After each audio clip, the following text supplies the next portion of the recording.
अगर हम बॉलीवुड की फ़िल्म बरसात, अंदाज़, शेरी 420, आवारा, शीशा, बेवफ़ा और दीदार फ़िल्मों की बात करें तो एक ही एक्ट्रेस का नाम हमारे ज़हन में आता है, यानी हिंदी सिनेमा की मशहूर मरूफ फ़नकारा जिनका असल नाम फ़ातिमा रशीद था।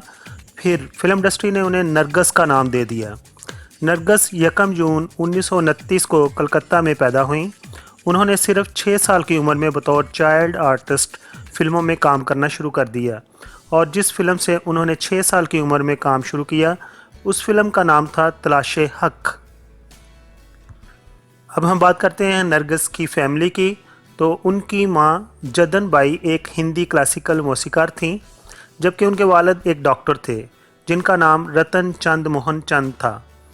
उनके भाई अनवर हुसैन भी मशहूर अदाकार थे।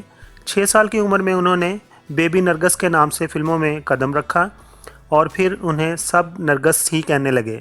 14 साल की उम्र में उन्हें महबूब खान ने अपनी फ़िल्म तकदीर में बतौर हीरोइन लिया और उनकी जोड़ी राज कपूर और दिलीप कुमार के साथ बेहद मकबूल हुई। अदाकारा नरगिस ने राज कपूर और दिलीप कुमार के साथ फिल्म अंदाज में काम किया, जबकि इसके साथ साथ उन्होंने फिल्म आवारा और चोरी चोरी में राज कपूर के साथ बेहतरीन अदाकारी के जौहर दिखाए। राज कपूर और नरगिस के मिलने की कहानी भी बड़ी दिलचस्प है।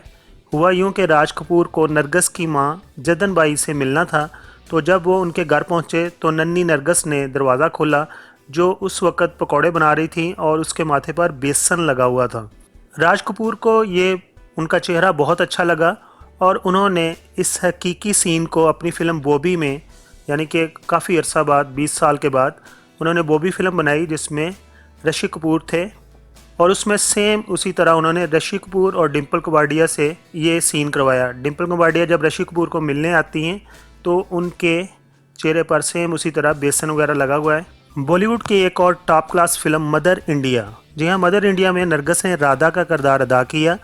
इस किरदार में जवानी से लेकर बुढ़ापे तक की कहानी थी जिसे उन्होंने बाखूबी निभाया और इस फिल्म के लिए उन्हें नेशनल अवार्ड से भी नवाजा गया। मदर इंडिया में उनके मध्यम काबल जो हीरो थे वो सुनील दत्त थे और किस्सा कुछ इस तरह है कि सुनील दत्त से पहले उस वक्त के प्रोड्यूसर डायरेक्टर ने दिलीप कुमार को इस फिल्म के लिए ऑफ़र की थी, लेकिन दिलीप कुमार ने मना कर दिया।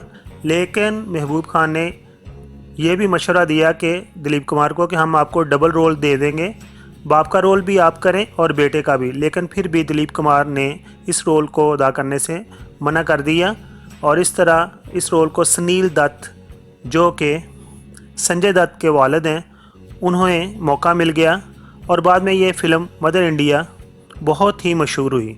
फिल्म मदर इंडिया की शूटिंग के दौरान रियल में हकीकत में आग लग गई जिसमें नरगिस फंस गई थी और सुनील दत्त ने उनकी जान बचाई और कुछ लोग कहते हैं यही वजह बनी कि नरगिस ने बाद में सुनील दत्त से शादी कर ली। सुनील दत्त और नरगिस का ये रिलेशनशिप इतना आगे बढ़ गया कि फिर 11 मार्च 1958 को सुनील दत्त और नरगिस शादी के बंधन में बंध गए और फिर सुनील दत्त के 3 बच्चे नरगिस से हुए, जिनमें संजय दत्त, नम्रता दत्त और प्रिया दत्त हैं। संजय दत्त फिल्म इंडस्ट्री के बेहतरीन अदाकार हैं। प्रिया दत्त अपने वालिद की तरह सियासत में हैं, जबकि नम्रता की शादी कुमार गुरु से हुई है। सुनील दत्त और नरगिस की जोड़ी बॉलीवुड की मकबूल जोड़ी मानी जाती है। शादी के बाद नरगिस ने काम छोड़ दिया और अपना ध्यान समाजी कामों की तरफ लगा दिया। नरगिस ने एक अच्छी बीवी की तरह ना सिर्फ सुनील दत्त को संभाला बल्कि उनके ख़ानदान को भी मजबूत सहारा दिया। 1981 में नरगिस को कैंसर हो गया और नरगिस की कैंसर की बीमारी लाइलाज हो गई। वो कोमा में चली गई तो सुनील दत्त उन्हें इलाज के लिए अमेरिका ले गए। वहाँ पर उनकी केमोथेरेपी हुई और केमोथेरेपी में नरगिस को बहुत ज़्यादा तकलीफ़ होती थी, जिसे देखते हुए डॉक्टर ने सुनील को मशवरा दिया कि वो उनके लाइफ सपोर्ट सिस्टम को स्विच ऑफ कर दें ताकि उनको इस तकलीफ़ से हमेशा के लिए निजात मिल जाए।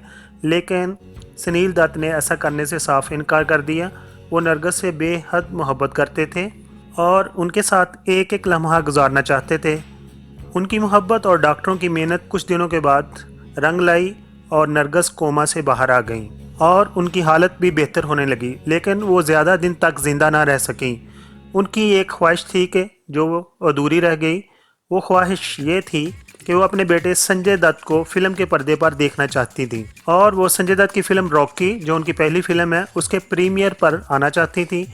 उन्होंने ये कहा था कि मेरी तबीयत चाहे कितनी भी ख़राब हो, लेकिन मुझे व्हीलचेयर पर भी लाया जाए तो मैं आने के लिए तैयार हूँ। वो अपने बेटे को सिनेमा के पर्दे पर देखना चाहती थी, लेकिन किस्मत को शायद कुछ और ही मंजूर था। फिल्म रॉकी 7 मई 1981 को रिलीज़ हुई, लेकिन उसकी रिलीज़ से कुछ दिन पहले यानी 3 मई 1981 को नरगिस अपने दिल में ये ख्वाहिश लिए दुनिया से रुखसत हो गई। 1982 में उनकी याद में Nargis Dutt memorial cancer foundation बनाई गई। अगर अवार्ड्स की बात की जाए तो नरगिस को 1958 में हिंदुस्तानी हुकूमत की तरफ से पद्मा श्री अवार्ड से नवाजा गया। उन्होंने फिल्म इंडस्ट्री में बहुत मेहनत से काम किया और अपना नाम बनाया। हिंदुस्तानी फिल्म इंडस्ट्री में उनका नाम हमेशा ज़िंदा रहेगा। आखिर पर हम दुआ गो हैं कि उनको अल्लाह ताला जवार रहमत में जगह अता फरमाए।